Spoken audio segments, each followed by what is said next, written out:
मुख्यमंत्री पद का शपथ लेने के पश्चात आज के इस प्रथम प्रेस वार्ता में हमारे बीच में उपस्थित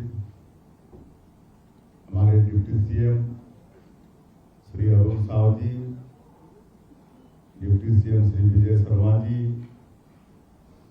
सीएस आदरणीय अमिताभ जैन जी,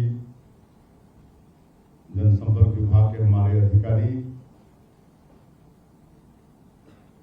और मीडिया के सभी साथीगण और कार्यकर्ता भाई और बहनों, हम लोगों को आने में थोड़ी देरी हुई, इसलिए मीडिया के मित्रों से सबसे पहले क्षमा चाहते हैं। और आज के इस प्रेस वार्ता में आप सभी लोगों का हार्दिक अभिनंदन है, स्वागत है।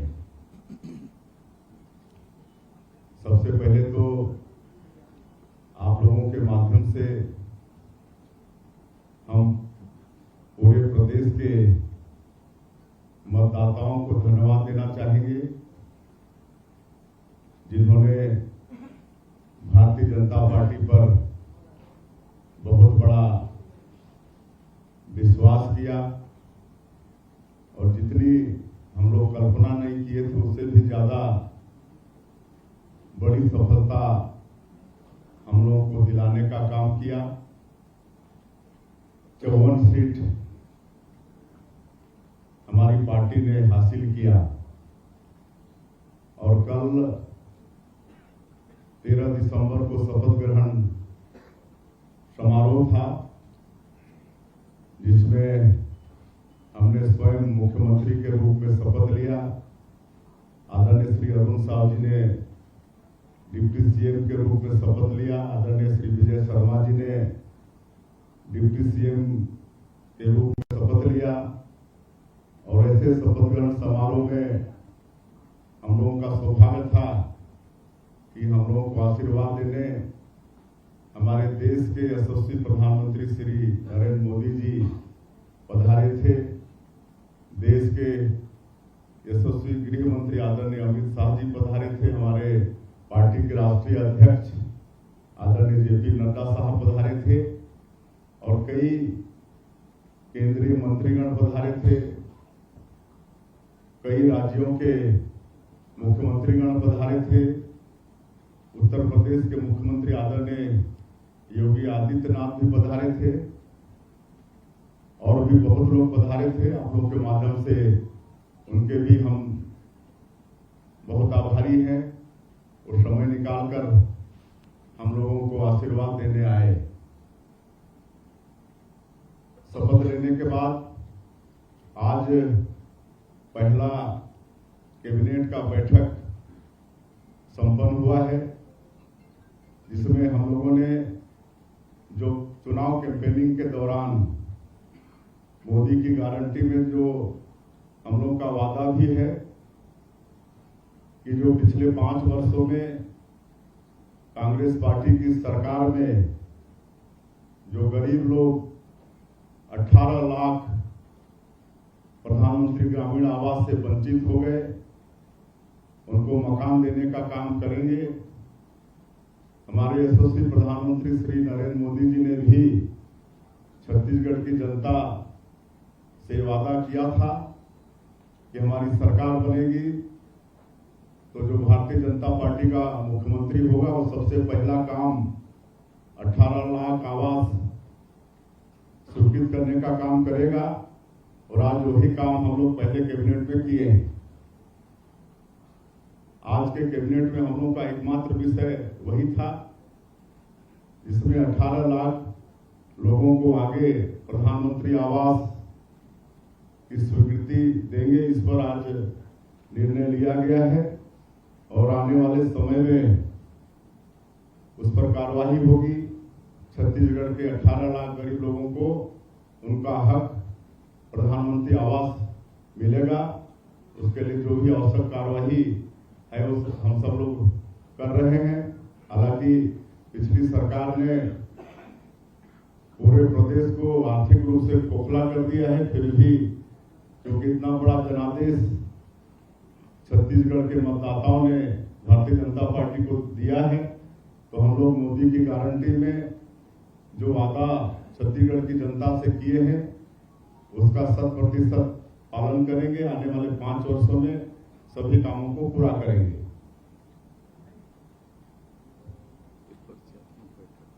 और कैबिनेट बैठक के पश्चात, क्योंकि आज ये पहला दिन था हम लोगों के लिए, वैसे कल शपथ ग्रहण के बाद विधिवत पूजा अर्चना करके हम तीनों अपने अपने कक्ष में बैठे और आज पहला बैठक था तो सभी विभागों के जो सेक्रेटरीज हैं उनके साथ बैठे, उनका परिचय हुआ और सभी लोगों ने अपने विभाग के विषय में छोटा ब्रीफिंग हम लोगों को दिया है, अपने विभागों से अवगत कराया है और हमने उनसे और भी आग्रह किया है कि आगे आप लोगों के साथ और आगे बैठेंगे और थोड़ी और जानकारी लेंगे और थोड़ा डिस्कस भी करेंगे, उनसे आग्रह किया है। धन्यवाद। मुख्यमंत्री जी, मैं एपीएन न्यूज से पीयूष मिश्रा आपके संज्ञान में बस्तर से बस्तर की 3 बातें लाना चाह रहा हूँ। मैं पीयूष मिश्रा एपीएन न्यूज से बस्तर की 3 बातें आपके संज्ञान में लाना चाहता हूँ। नगरनार स्टील प्लांट, जो अभी पूर्ण रूप से शुरू भी नहीं हुआ है, लेकिन वहाँ चोरी की वारदातें ज्यादा हो गई हैं, जिसकी एफआईआर भी लिखी गई है। दूसरा, मक्का वहाँ ज्यादा होता है, मक्का प्रोसेसिंग प्लांट जो पिछली सरकार ने कहा था, उसके विषय में आज तक प्रोसेसिंग प्लांट चालू नहीं हो पाया। और तीसरा, नक्सलवाद, उसके लिए क्या सोच है? देखिए, नगरनार में जो स्क्रैप की चोरी हो रही है उसकी जानकारी आज ही हमको मिली है। उसके विषय में हम जानकारी लेंगे और जो भी आवश्यक कदम होगा वो करेंगे। सर, मेरा एक सवाल है। और वो पुरानी सरकार की बात को छोड़ दीजिए, हम लोग जो भी आवश्यक होगा, छत्तीसगढ़ की जनता इतना बड़ा जनादेश हम लोग को दिया है तो छत्तीसगढ़िया सबले बढ़िया इसको चरितार्थ करते हुए हम लोग काम करेंगे। सर, मैं संदीप तिवारी नई इंडिया प्रेस से हूँ। एक एक करके आप एक लेफ्ट, फिर सेंटर, फिर राइट, फिर एक आ जाएंगे बीच से। सर, मैं दीपक विश्वकर्मा, इंडिया न्यूज से। सर, एक सवाल है, आपने कहा कि पुरानी सरकार ने खोखला कर दिया था फाइनेंशियल चीजों को, तो क्या माना जाए, कैसे तालमेल बिठाया जाएगा?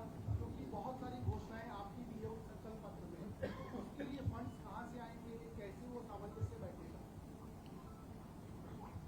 उसके लिए हमारी पार्टी में भी कई अनुभवी लोग हैं और फिर अब डबल इंजन की सरकार है, केंद्र में भी हमारी सरकार है, यहाँ भी हमारी सरकार है, तो आप समझ सकते हैं कि डबल इंजन की सरकार तेजी से चलेगी।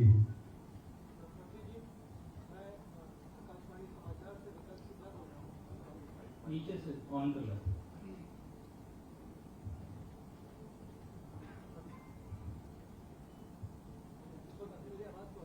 आ रही ये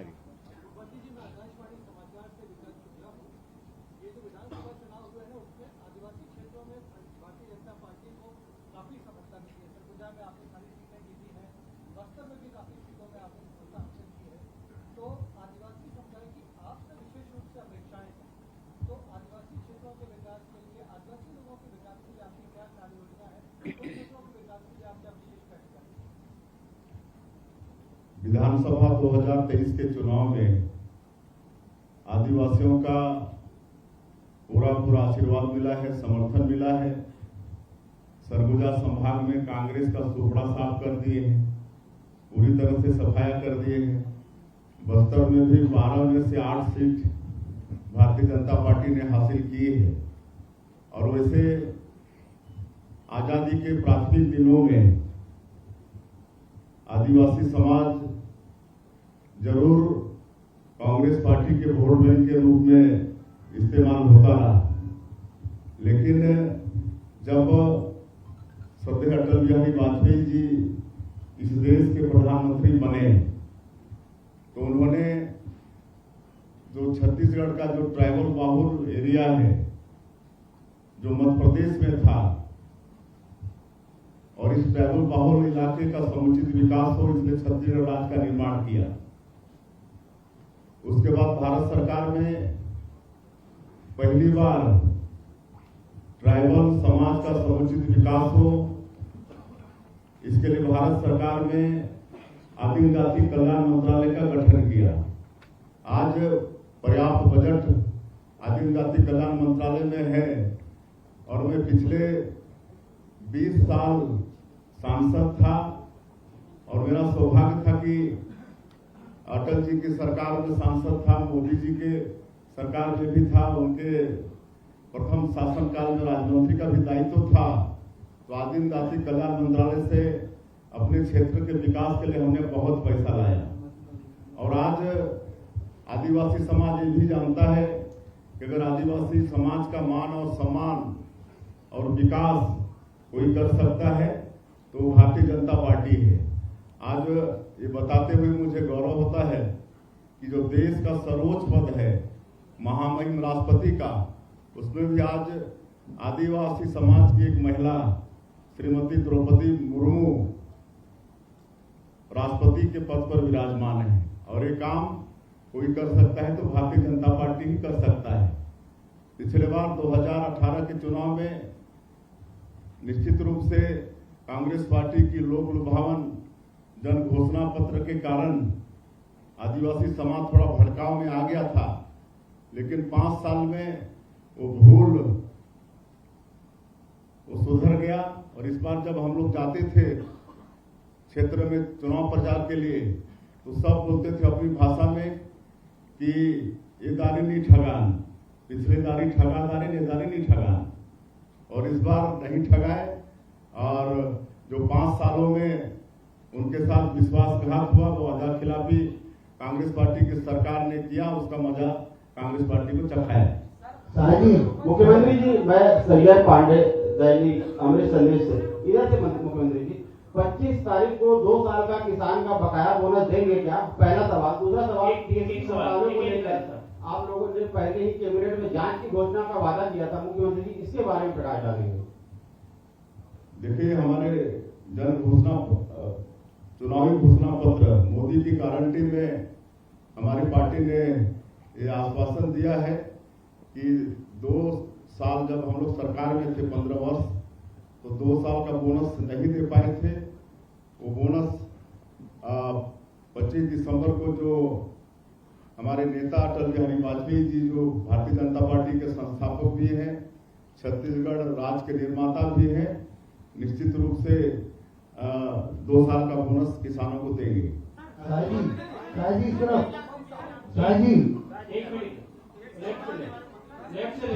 एक एक करके बोले तो शाहजी, मैं दामू बोल रहा हूँ। शाहजी, आपकी सरकार से शराब आंदोलन शुरू हुए थे और पूर्ववर्ती सरकार ने शराबबंदी को बंद नहीं किया। अब फिर बीजेपी की सरकार है, क्या शराबबंदी को बंद करेगी क्या?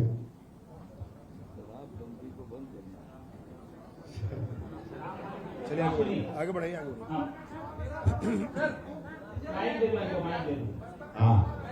सवाल विजय जी से है। विजय भैया, आपसे सवाल है मेरा ये। अरे पीएम आवास को लेकर के आपने विषय सबसे पहले आपने उठाया था कबरधाम में, फिर पीएम आवास को लेकर के भाजपा ने फॉर्म भरवाए थे। उन फॉर्म्स को जो आपने करेक्ट किया था पीएम आवास आंदोलन के लिए, उन फॉर्म का क्या होगा? क्या उन फॉर्म को लेकर के आगे कार्रवाई होगी? क्योंकि अभी आपने कैबिनेट में 18 लाख मकानों की स्वीकृति दे दी है, तो जो फॉर्म भाजपा के समय भरे गए थे उनका क्या? उसमें आप देखेंगे जो प्रधानमंत्री आवास की प्रतीक्षा सूची थी, उस प्रतीक्षा सूची के लोगों के फॉर्म भराए गए थे। बहुत कम फॉर्म, हमारे पास 7 लाख लगभग आवास के फॉर्म आए थे। अभी तो 18 लाख आवास, प्रतीक्षा सूची भी ले ली गई पूरी, और आगे और माननीय मुख्यमंत्री जी आपको बताएंगे सारी सूचियों पर काम हुआ है। वो फॉर्म जो प्रतीक्षा सूची वाले थे उन्होंने भर करके हमको दिया है, वो हमारे पास रखा है। अगर हमारी सरकार ना आती तो फिर हम आंदोलन करते, परंतु आज जनता के आशीर्वाद से सरकार है, और इसलिए आदरणीय मुख्यमंत्री जी उस विषय में विस्तार से आपसे और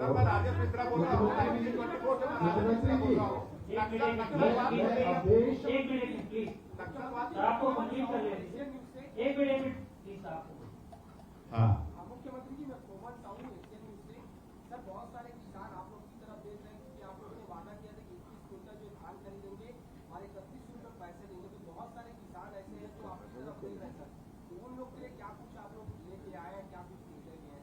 मैं कह चुका हूँ कि मोदी की गारंटी में जो भी वादा हमारी पार्टी ने छत्तीसगढ़ की जनता से किया है वो 100% उसका पालन होगा। मुख्यमंत्री जी इधर मैं अवधेश मलिक ब्रिज से इधर शायद मेरी आवाज आप तक पहुंच रही होगी चेहरा नाथ ब्रिज दिखे तो मैं आपसे सिर्फ एक सवाल पूछना चाहता हूं कि आप as a tribal chief minister बने हैं, ट्राइबल्स को लेकर एक जो मेजर प्रायोरिटी रहेगी आपको वो क्या होगी? देखिए वैसे तो मैं आप लोगों को कह चुका हूं कि जितना मान और सम्मान आदिवासी समाज का भारतीय जनता पार्टी ने बढ़ाया है उतना किसी पार्टी ने नहीं बढ़ाया है। और आज जो भी काम पिछले 15 वर्षों में भारतीय जनता पार्टी के सरकार के माध्यम से हुए वो भी ट्राइबल लोगों के हित में हुए। आपको मैं बताना चाहूंगा कि पहले ट्राइबल क्षेत्र में और ग्रामीण क्षेत्रों में भूखमरी होती थी, लोगों को अनाज नहीं मिलता था खाने के लिए, तो लोग कोदो कुटकी गोंदली खाते थे, महुआ को उबाल के उसमें सरई का बीज मिला के खाना पड़ता था, उसके बाद भी बच्चे उपवास होते थे। लेकिन जब छत्तीसगढ़ में भारतीय जनता पार्टी की सरकार बनी तो सस्ता अनाज देने का काम शुरू हुआ। पहले 3 रुपया किलो में देना शुरू किए, फिर 2 रुपया में, फिर 1 रुपया में। और इसके लिए हमारे पूर्व मुख्यमंत्री डॉक्टर रमन सिंह चावल वाले बाबा के नाम से भी विख्यात हुए। आज कहीं कोई भूखमरी नहीं, तो ये तो हमारे आदिवासी समाज के लिए बहुत बड़ा अचीवमेंट है। और भी हर क्षेत्र में 15 साल में विकास के काम हुए, शिक्षा के क्षेत्र में, चिकित्सा के क्षेत्र में, इतना तक कि भारतीय जनता पार्टी की सरकार ने जो गरीब माता पिता हैं उनकी बेटी की शादी तक की भी चिंता की। और हम तो कहते थे कि मतलब इतना काम किए कि बच्चा जब मां के गर्भ में है तब से लेकर मृत्यु तक सरकार कोई ना कोई योजना चलाकर उनका सेवा करने का काम की। इसमें ज्यादा आदिवासियों को तो लाभ हुआ है। मुख्यमंत्री जी मैं बलराम सिन्हा भारत से बोल रहा हूँ। आपसे एक सवाल यह है, भ्रष्टाचार विरोध जीरो टॉलरेंस की नीति की आप लोगों ने जो अपने घोषणा पत्र में शामिल किया है, तो पिछले 15 सालों में जो सरकार की आती है उस समय भी जीरो टॉलरेंस की बात हुई थी। फिर कांग्रेस की सरकार आई, फिर आप लोगों ने भ्रष्टाचार को बड़ा मुद्दा बनाया। तो क्या जीरो टॉलरेंस के लिए, क्योंकि राजस्व विभाग से लेके रेत खनन से लेके हर क्षेत्र में भ्रष्टाचार का हावी है आज भी,